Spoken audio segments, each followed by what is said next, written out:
Bienvenue Doudou Lisa. Alors aujourd'hui, je vous parle de l'endos de votre courte pointe. Comment on fait pour choisir l'endos de votre courte pointe? Il existe différentes options pour faire votre endos. L'idée de base, c'est de vérifier le patron que vous utilisez pour savoir quelle quantité de tissu vous avez besoin.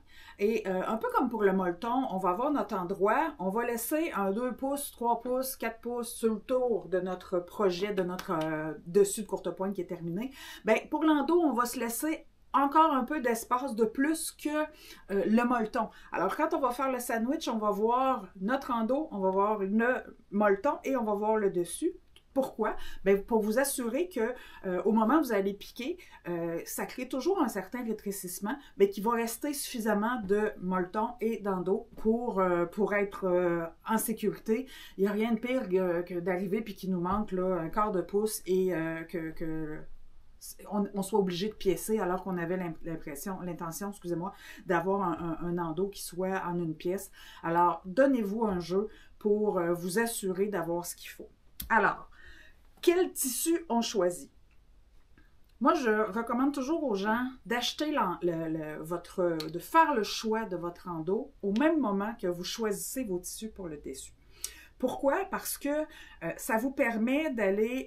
bon, si vous décidez d'utiliser un des mêmes tissus que ce que vous avez pour votre endroit, ça vous permet de vous assurer qu'il en reste en atelier, qu'il en reste en boutique, de façon à ne pas revenir 1, 2, 3 mois plus tard et qu'il n'en reste plus. Un peu tannant. Mais ça vous permet aussi, si vous choisissez un autre tissu, de vous assurer que le tissu soit coordonné avec votre endroit. Si vous choisissez de ne pas acheter l'endos tout de suite, libre à vous, ramenez avec vous votre endroit en boutique.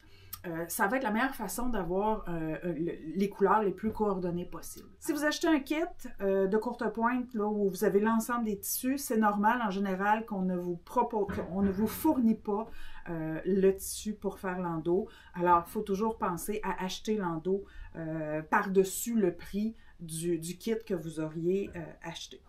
Quel choix on fait quand vient le temps d'acheter cet endos-là? Une des premières choses que vous faites, vous pourriez décider de piécer votre endos. Dans ce cas-ci, j'ai pris les restants de cette courte pointe-là et quand est arrivé le temps de faire l'endos, ben, j'ai piécé parce que je voulais pas les réutiliser puis je me disais, bon, mais ça va faire un rappel avec ce qui se fait sur le dessus. Donc, c'est une option qui est tout à fait là, admissible. On va piécer notre endos.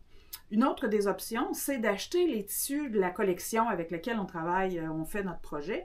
Et comme ils sont en 42 pouces de large, bien, à ce moment-là, on n'aura pas le choix que de piécer deux largeurs de tissu pour couvrir l'ensemble de la courte pointe.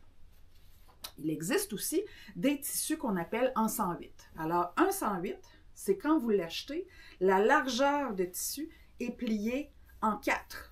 Alors, elle fait 108 pouces de large. Alors, je ne sais pas si vous voyez bien. Un 108, c'est vraiment là, une grande... On peut couvrir, si vous achetez un 108 par 108, vous avez ce qu'il faut pour faire un lit king, donc avec un 108. Alors, ça, ce sont des tissus qui sont spécifiquement faits pour, dans le fond, servir d'endos. Vous pouvez aussi les utiliser pour l'endroit, ce n'est pas un problème. Si vous tombez en amour avec un tissu d'endos, c'est la même qualité de tissu, mais sa caractéristique, c'est la largeur qu'elle a. Quand on choisit un endos, on peut choisir un 100% coton. Il y a des gens, moi j'adore travailler avec la flanelle.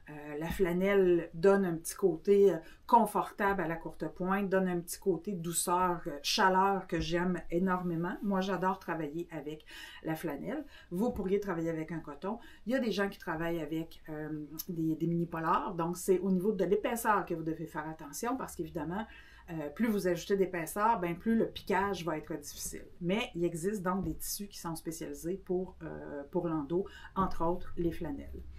L'autre chose que je recommande, c'est d'aller chercher un tissu qui n'est pas uni. Tout sauf du uni. Pourquoi? Parce que quand on va faire l'endos, Souvent, à l'endroit, ben, on va suivre les blocs ou on va se donner un patron de piquage qui est spécifique. Alors, on va se concentrer sur l'endroit. À l'envers, on ne sait pas vraiment, on ne voit pas sur le moment le travail que l'on fait. Alors, le fait d'aller chercher un tissu qui est imprimé, même avec un gros imprimé, ça va permettre de cacher les défauts sur l'envers, donc on va moins voir les défauts. Alors, on va avoir soit des imprimés, on aurait aussi ce que moi j'appelle des chamoirés, donc qui vont permettre justement, en ayant déjà une différence, un genre de texture dans l'imprimé, ça va faire en sorte que ça va moins paraître au moment où on fera votre piquage. Donc, moi, je trouve que c'est plus satisfaisant par la suite que le tissu m'aide à camoufler les petites erreurs que je pourrais avoir faites au moment du piquage. C'est peut-être ce que j'ai à vous dire concernant le choix de landau, mais comme je vous disais, l'important, c'est de vraiment vous assurer d'avoir les tissus de votre endroit au moment où vous magasinez votre landau, de façon à faire un choix de couleur qui sera coordonné. Alors voilà, c'est moi Isa, je suis la propriétaire des doudous d'Isa, ici à Trois-Rivières.